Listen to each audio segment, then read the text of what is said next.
It's time now for our monthly rendezvous with the Africa Report magazine, and today I'm joined in the studio by managing editor Nick Norbrook. Great to have you back, Nick. It's an absolute pleasure to be back. So, as always, we're going to take a look at some of the main topics that are making waves and headlines in your magazine, and we're going to look at to revisit Ethiopia and the challenges facing Prime Minister Abiy Ahmed, and we're also going to discuss relations between the African continent and the European Union. Now, Nick, since we last met, Abiy has been honoured with the Nobel Peace Prize for his rapprochement with Eritrea after years of animosity following that country's secession from Ethiopia back in 1991. But with all his liberal reforms and with all of that good news coming out of Oslo for him, he's really let the ethnic genies, plural, out of the bottle with his liberal reforms. So he may have gained stature on the world stage with the Nobel Prize, but when it comes to home-based federal politics, is this going to help him move through with his reforms, do you think? It will be incredibly tough, I think, to negotiate the various power bases which are emerging. Obviously, there are, the three big, powerful ethnic groups: the Amhara, the Oromo, and the Tigray. The Tigray have been used to being in power. They really were sitting at the top of the tree of this sort of under ethnic Zenawi, federation. Absolutely, under former Prime Minister Meles Zenawi, who did so much, really, in the decades after the beginning of this new chapter of Ethiopian history in the 1990s, to put Ethiopia on its developmental state path quite successfully. This is a country which has 10x'd its GDP over the course of 15 years. It's quite astonishing, the turnaround from basket case to now the future putative manufacturing hub of Eastern Africa, certainly. So that miracle came at a cost, and that was incredibly tight authoritarian control. We saw it in South Korea and Japan. You don't get growth miracles like this without some very, very heavy-handed state intervention. And that obviously bled through into the politics. Now, when Abiy came in, a lot of people thought this is, a very interesting moment, but the risks are clear. Are you going to take the lid off this system? Will you blow a gasket? One of the very interesting parallels which the piece brings out, and our correspondent spoke to some law professors in Albania, former Albania. This is Tom Gardner, is that right? Yes, the writer spoke to some sort of former Yugoslavia experts just to tease out the parallel. Obviously, we're not trying to make an obvious, former Yugoslavia dissolves into genocide in the 1990s. That's the fate of Ethiopia. We're not doing that very obvious parallel, but there are some very interesting parallels there. Indeed, just to give a quote, I think it really kind of the journalist in question who wrote the article really did nail it down in one paragraph. This inconsistent and at times chaotic process has consisted principally of the release of political prisoners, the return of others from exile, the decriminalising of opposition parties, the unmuzzling of media and revision of draconian laws, improved relations, of course, with neighbouring Eritrea, and a package of liberal market reform. So you say, well, what's there not to like here? And indeed, you look back to Yugoslavia back in 1991. Yet again, I think what we can look here when we, with the comparisons about the complete deconstruction and falling apart of Yugoslavia and Ethiopia itself, is also to say, well, is there a sense of nationhood? Because we have to say that Marshal Tito created this idea of a Yugoslav nation that didn't really exist. It was either, you were Bosniak, Bosnian Muslim, you were Bosnian Serb, you were either Croatian, etc., etc., etc. But in Ethiopia, is there a sense of nationhood? Depends who you speak to, I think. If you're Amara, I suppose you would say, yes, there is. We go back 2,000 years. Exactly, Habesha, etc., etc. But does that idea of nationhood, is that something that Abiy is going to have to really plug into to unite well, the three main protagonists, if you say ethnically, but also we have 10 others who are looking for autonomy as well as the the Sidama state that is looking for autonomy by the end of this year. Absolutely, and I'm going to now, for your pleasure, make a fool of myself on your radio station, but by trying to grapple with Ethiopian history, and people will correct me very quickly. But there is sort of the rump of a nation which has been there for a very, very long time in Ethiopia.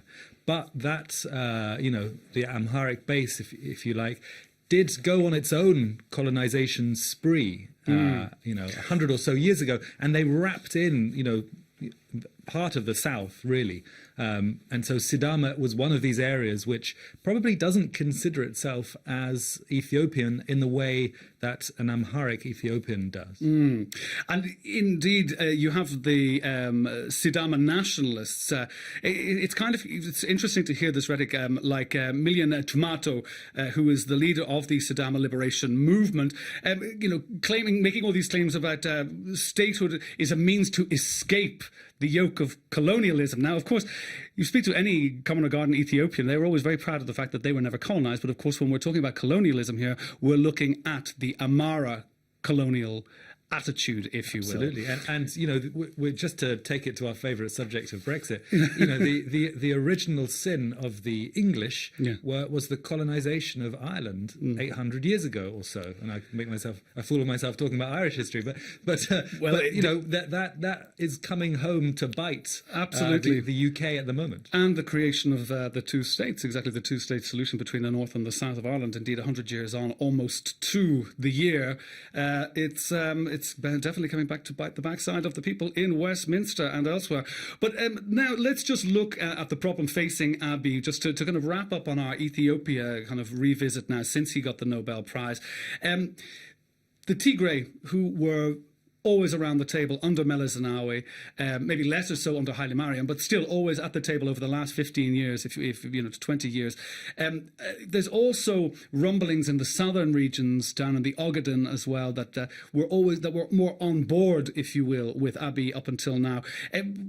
What actually lies ahead for the institution, if you will, the coalition that is the EPRDF? I mean, elections lie ahead. A lot of people, are very worried about these elections because there's an almost universal agreement that the 2015 elections were a sham.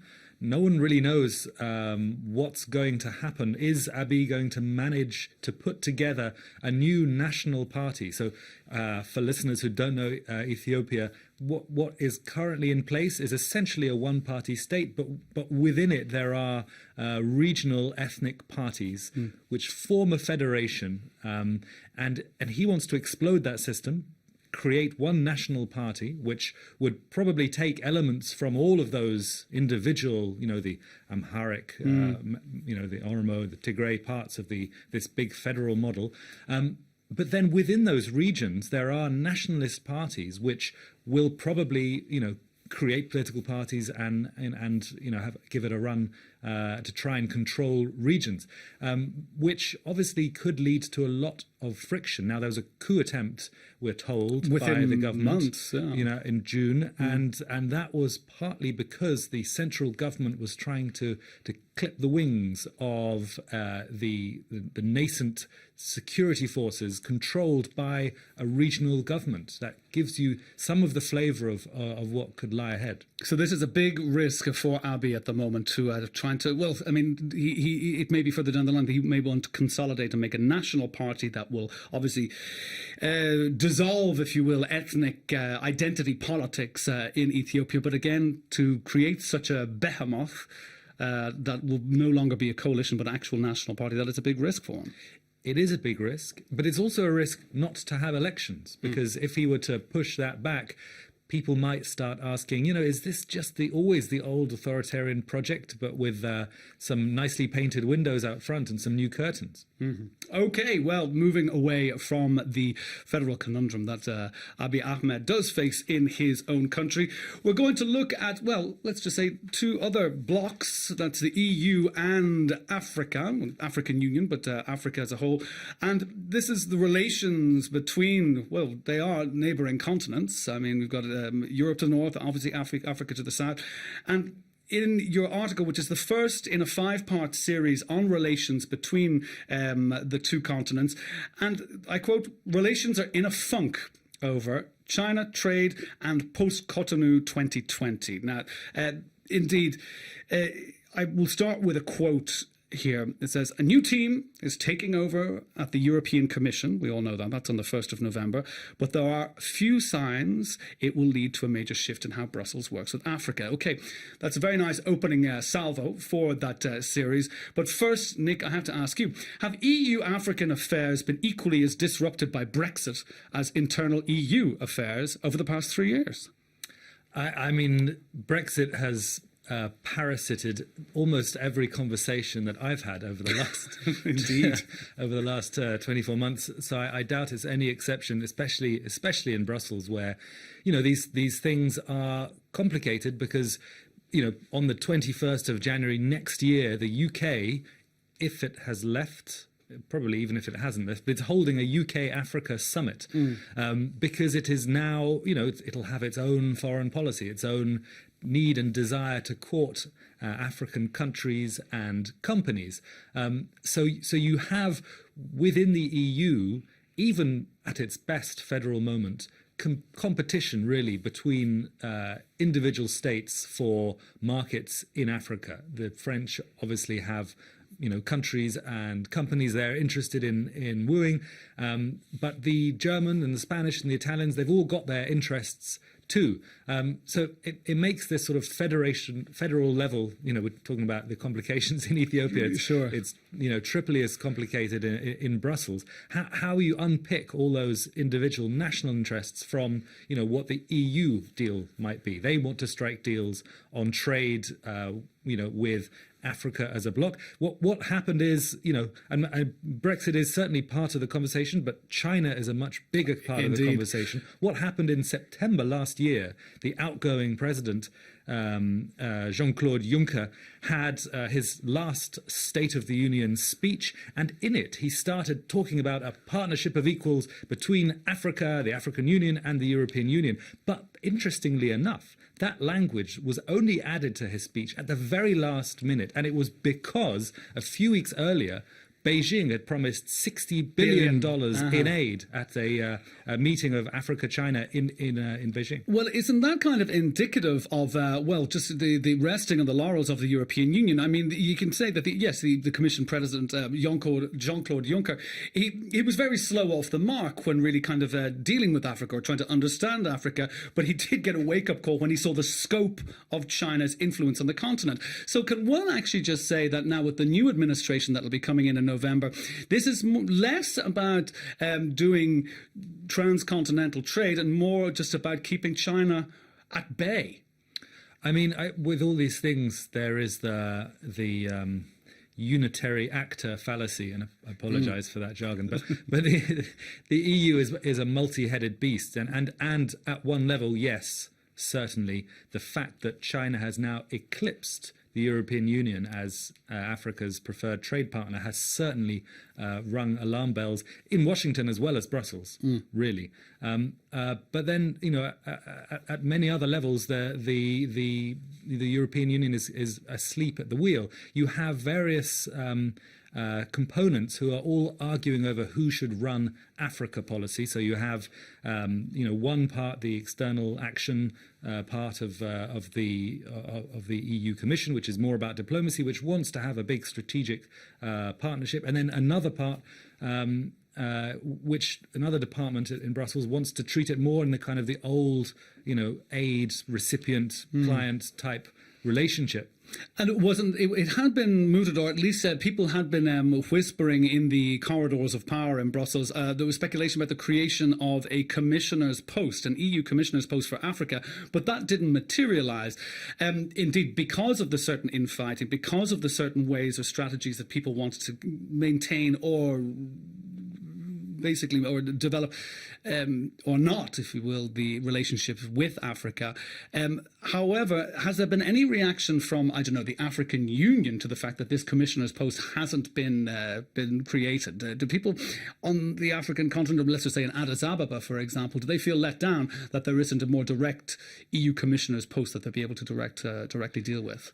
I mean, so there is a commissioner for international partnerships, yes, but not specifically. Which is, probably the bulk of their job will be Africa. So on the one hand, yes, they didn't get the branding, but there is someone there who will be dealing with it. I think what's interesting is the reactions in the different chancelleries around Europe. The previous arrangement, or rather the current arrangement under which Europe deals with Africa on trade, for example, is the Cotonou Agreement, which actually expires, I believe, in March or April next year. So this is really urgent to get that sorted out.